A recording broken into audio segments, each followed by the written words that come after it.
Hey guys, just like to welcome you to my GoPro Hero unboxing and review. Today I went on a lovely journey up to the city, or down to the city, sideways to the city. It's kind of diagonally to the city actually. But I purchased this guy. I also had a lovely dinner. That was nice. But I also got a micro SD card to fit in this because it is needed. It's totally necessary. Micro SD card fits right in there, so you need to get one of those. So without further ado, let's go to the unboxing. Let's go. No. Let's go to the unboxing. Here's the unboxing and review. This is the unboxing, quick unboxing, and an average length review, I guess, on this new GoPro Hero. Came out in October 2014. It's now January 2015. So I'm just gonna go ahead and do the unboxing. I took it out of its little plastic casing it was in, or whatever you want to call it. Okay, so that just slips off. Okay, just gonna open that with my big knife. It's safe because it's purple, so yeah. Okay, so gonna take that off. Shit. This thing comes off as well, I guess. Leave that there. Okay, what you get is, get started with GoPro. Quick start guide. 3 nice little stickers, put them somewhere. You're basically a free advertisement for a GoPro. But they're nice stickers, I'm not against them. Kind of like them, you know. Safety information. In here, we have the USB. Then you have your skeleton back. They're the mounts. You have the flat mount, curve mount, and that. It's a very helpful piece of rubber. Then we have the GoPro. The GoPro.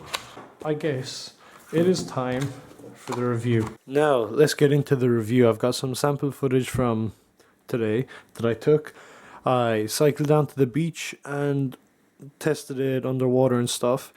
But a little tip, when you get your GoPro, don't get too excited because you do stupid stuff when you're excited.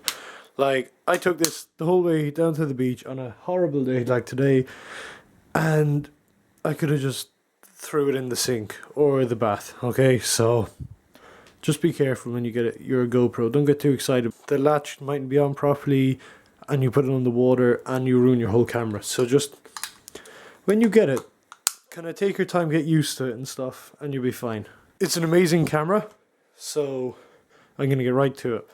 Good points about it are, obviously, it's small, it's durable. I've dropped it a few times already.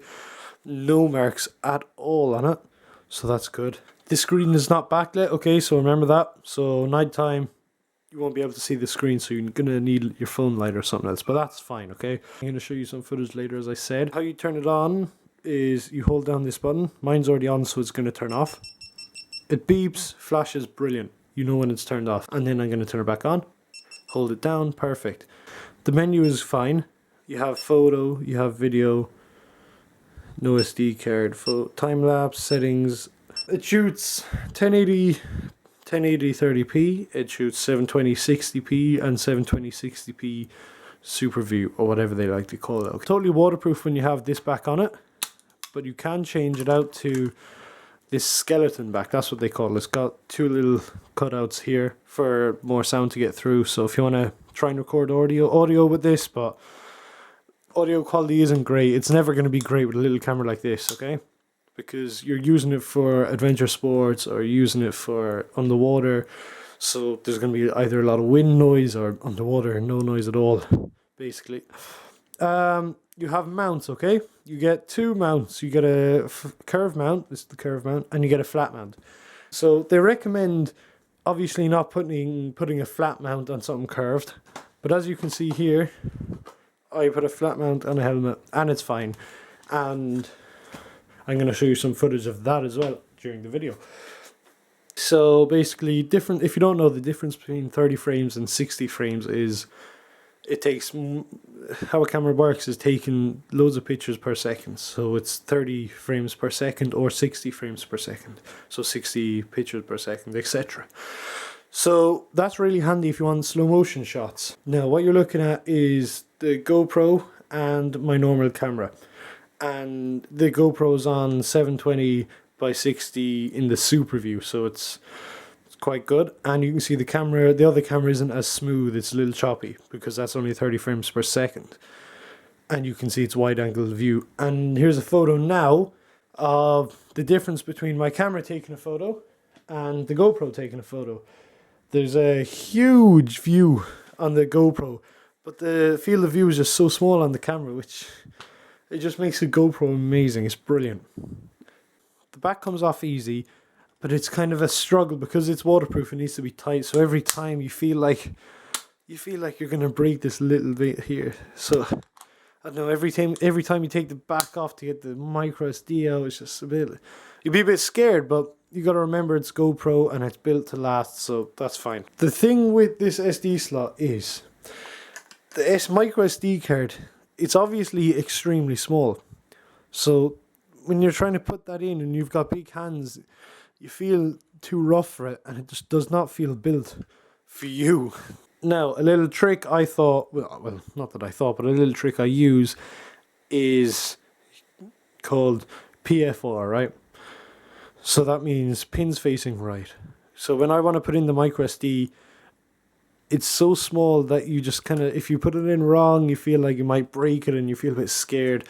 So what I do is I just do PFR, pins face right, so the pins are facing right, and I know every time that's the way it goes in. Perfect. Charge time is 4 hours, and then recording time from that 4 hours is around 3 hours, 3.5 hours. So that's perfect. The photo, you have time lapse, and you have burst. The photo is 5 megapixels, and it's fairly good. And I'm just going to pop up this picture here.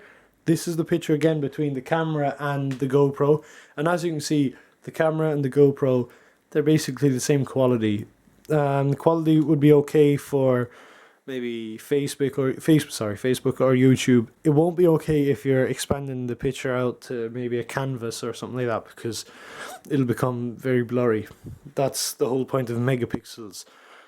They only come into play in the camera's quality when you're expanding the image. Okay. So you have the camera, that's fine. To take a picture, you go into photo and you press it, and it'll beep once to let you know it's taking the photo, and then it'll beep again to take the photo. So I'll do that again, and you see the red light when it takes the photo.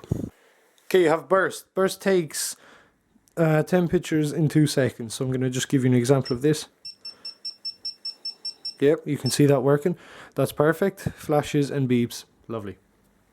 This can be useful for maybe taking some action shots. If someone's jumping off a wall, you can, have a bit of fun there. Perfect, right? Time lapse, useless, okay? Honestly, absolutely useless. It takes a photo every half a second for as long as you want, really. You have to start it, and it takes a photo every half second. That flash, or that red flash means a photo, okay? The bad thing with this is it's not a time lapse. It just takes the photos for you. You must go into an editing software and edit it yourself, which is useless, to be honest. I'm just not happy with that, but I knew that before I bought the camera, so I was okay with it. Settings, you can change the resolution, all that crack, yeah? There's not too much to the camera because it's basic. What I'm going to do now is just show you bits and pieces, and then I'm going to show you some footage and talk to you about the footage, and then talk to you about the camera while I'm showing you the footage as well, okay? So I've showed you this skeleton back, that's fine. I've shown you these curved mounts, that's fine. Now, this little piece of rubber. What this little piece of rubber does, it assists you in keeping the camera stable when the camera is in a mount. So to put the camera in a mount, you click it into place like that. This piece of rubber is going to be in the bolt there, okay? And then when it's in the bolt, you just push this piece of rubber down here like that. Perfect, okay? Right, like that. And what that does is it stops any wobble from the camera in the mount. It'll be really helpful, and it stops you being able to actually push in the pins to open the mount, so there's no accidental release of your camera, which will result in absolute agony. Imagine dropping your camera, even though I've done it like 3 times today. So right, here we go. I'm going to show you some footage. Cycling down to the beach, I just strapped the rope around the camera, around me, and it worked perfectly, as you can see. Right, this is giving you an example of the quality of the camera. As you can see, it's perfect. And going down bumpy roads, it's also perfect. Okay, the next video I'm going to show you now is in the sea, and it's just showing what it looks like underwater. Obviously the camera is 100% waterproof, there is no problems at all, but I just wanted to show you footage of the waves going over, or it underwater, or it being underwater. Apologize about that. One thing I did have to say about the camera is when you take it out from the water, what I would suggest is drying it off obviously before opening it, and then when you have it opened, once again, just make sure you have it dried off, because you really don't want any water getting into this camera. And what you will notice is, even when you dry it the first time, you'll still have little droplets of water that can come from anywhere, okay? So just make sure it is dry before you open it. I know it's stupid thing to say, but just make sure you do these little things and you'll be fine. As you can see, I have the camera now, it's on the top of my helmet, and I'm cycling away from the beach. But I prefer the chest mount because you see more what the rider would see. So if you're using this for your mountain bike or your motorbike, any of that stuff, chest mount, or maybe even put it on the side of your helmet, but with a bicycle helmet you can't do that. So if you are doing any mountain bikes, maybe your chest mount would be better. About this camera now it's in the casing, you can't take it out of the case, and that's final. There's no unscrewing or anything like that because all the buttons are integrated into the case and it's literally impossible. The battery life is perfect on this camera because if you've got a 32GB SD card, you can record and record and you'll use up all the memory on that SD card before this battery runs out, which is perfect. It's very basic. You cannot use any accessories. Unfortunately, there's no spot for microphones, so if you want to do motovlogs, you're going to have to buy an external microphone and all that. There's no Wi-Fi on this, unlike any of the other ones.